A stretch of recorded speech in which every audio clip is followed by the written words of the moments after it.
Morning. So 2 दिवस मला सुट्टी होती आणि माझ्या फॅमिलीलाही फार वेळ होता. मी म्हटलं चला आपण कुठेतरी फिरायला जाऊया, म्हणून मी त्यांना घेऊन जाते अलिबागला. सो तुम्ही पण चला आमच्यासोबत, बघूया आपण काय काय आमच्याकडे. सो हा माझा पहिला ट्रॅव्हल ब्लॉग आहे. नवीनच काहीतरी ट्राय करते, म्हणून मी तुम्हाला सगळ्यांना रिक्वेस्ट करेन की प्लीज माझ्या चॅनलला लाईक, शेअर आणि सबस्क्राईब करायला अजिबात विसरू नका. आता गाडीत सगळ्यात झोपलेले, मला बोर होत होतं म्हणून.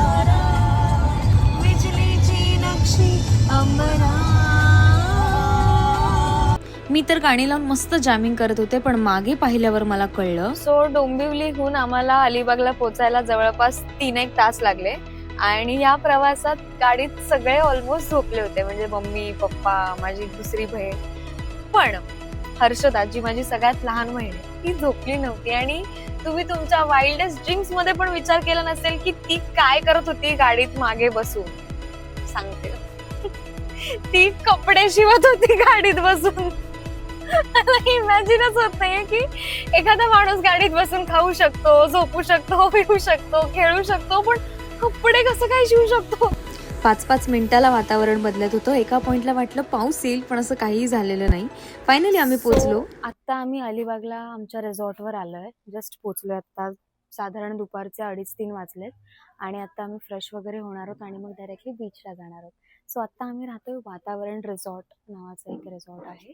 सो चला मी तुम्हाला दाखवते. सो हे रिसॉर्ट खूप शांत आणि सुंदर होतं, जसं याचं नाव आहे वातावरण. तसंच इथलं वातावरण खूप छान होतं. इथे आंब्याची झाडं, जांभळाची झाडं, बऱ्याच प्रकारची झाडं होती आणि हे नागाव बीचच्या खूपच जवळ होतं. सो म्हटलं पहिला आपण नागाव बीचलाच जाऊ. तर आम्ही फ्रेश वगैरे होऊन निघालो नागाव बीचसाठी. सो ह्याआधी अनेकदा मी अलिबागला आली आहे, पण नागाव बीचला पहिल्यांदाच येते. म्हणजे काशीद बीच, अलिबाग बीच इथे मी खूप वेळा गेली आहे, पण नागाव बीच माझ्यासाठी खूप नवीन होतं आणि मी खूप एक्सायटेड होते. सो फायनली आम्ही आलोय नागाव बीचला आणि मी पहिल्यांदाच येते इथे. बघूया आपण आता कसं आहे. सो पार्किंग करताच इथे काही लोकल बायका सुकी मच्छी वगैरे विकत होत्या. सो ॲक्च्युली मला वाटलं होतं की इथे खूप छान वातावरण असेल आणि खूप स्वच्छ बीच असेल, पण अजिबात असं नाही आहे. म्हणजे आय हॅव नो क्लू की आज असं काय आहे, पण ही नेहमीच असते इथे. पण इथे खूप चिखल आहे, खूप घाण आहे आणि एकदम मजा नाही येत. आय एम शुअर नेहमी इथे असं नसणार आहे, पण इथे खूप चिखल होता आत्ता आणि प्लास्टिकच्या सगळ्या पिशव्या, प्लास्टिकच्या बॉटल्स, प्लास्टिकचे वेगवेगळे प्रकारच्या गोष्टी इथे सगळ्या वर आल्या होत्या आणि ते सगळं एकंदरीत खूप घाण दिसत होतं. इथे छान जनरल OTG राईड्स होते, बाईक्स होत्या, बोट रायडिंग होती. पण हे सगळं बघून खरंच खूप वाईट वाटलं की आपण पर्यावरणाची काळजी घेऊ शकत नाही आहोत. आणि मला खरंच असं वाटतं की आपण सगळ्यांनीच प्लास्टिकचा वापर कमी केला पाहिजे, टाळला पाहिजे, नाहीतर या सुंदर सुंदर बीचेसची वाट लागेल. बाहेर येताच मला लहानपणीची आठवण आली. सो आता मी इथे बीचवर अशा आंबट गोष्टी खाते. तुम्ही बघू शकता इथे खूप काही चिंच, स्टार फ्रूट आणि याला काय म्हणतात ताई?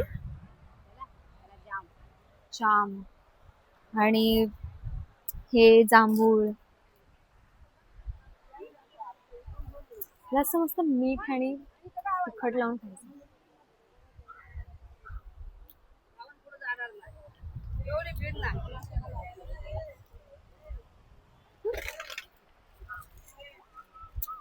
सो आता आम्ही नागाव बीचला तर जाऊन आलो, पण आता आम्हाला सगळ्यांना खूप भूक लागली आहे. सो आम्ही आता इथे जेवायला आलोय. इथे खूप गर्दी बघून ऍक्च्युली आम्ही आलोय आणि आम्हाला इथे खरं तर काही माहित नाहीये, पण वास वगैरे छान येतो, ॲम्बियन्स वगैरे पण असा प्रिटी छान लोकल वाईब येते. सो इकडे महेश लंच होम नावाचं एक आउटलेट आहे, तिकडे आम्ही जेवायला आलो आणि मस्त सी फूड खाणार. सो जेवणासाठी आम्ही मागवली होती सुरमई, जी माझी खूप फेवरेट आहे.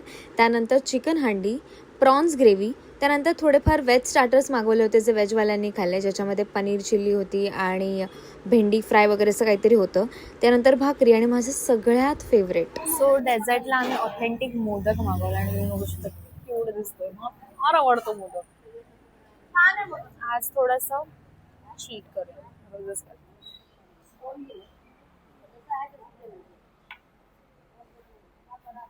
No words.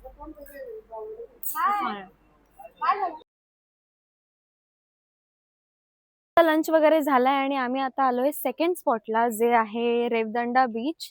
आणि इकडे एक सातखानी बुरुज म्हणून आहे. त्यानंतर इकडे खूप कॅम्पिंगचं ठिकाणे आहेत आणि असा मस्त फोर्ट आहे. सो ही जागा मला आधीपेक्षा जरा जास्त इंटरेस्टिंग वाटते. चला दाखवते. वाव, सो हा बीच खरंच खूप स्वच्छ आणि सुंदर होता. आजूबाजूला असे फोर्टसारखे स्ट्रक्चर होते, अशी वाकलेली मस्त नारळाची झाडं होती. त्यानंतर आम्ही सनसेटच्या वेळी आलेलो, त्यामुळे सगळंच एकदम सुंदर दिसत होतं. आकाशात असे मस्त ऑरेंज पिंक हे कलर्स दिसत होते आणि एकदम शांत बीच होता, एकदम पीसफुल वाटत होतं. So right now I'm witnessing the most beautiful sunset of Alibag.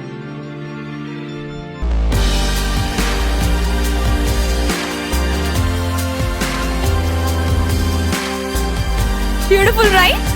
किती सुंदर दिसतंय ना. सो फिरून फिरून आम्ही सगळे खूप थकलेलो, त्यामुळे आमच्या वातावरण रिसॉर्टला येऊन आम्ही सगळे झोपलो. भेटूया पुढच्या ब्लॉगमध्ये. बाय.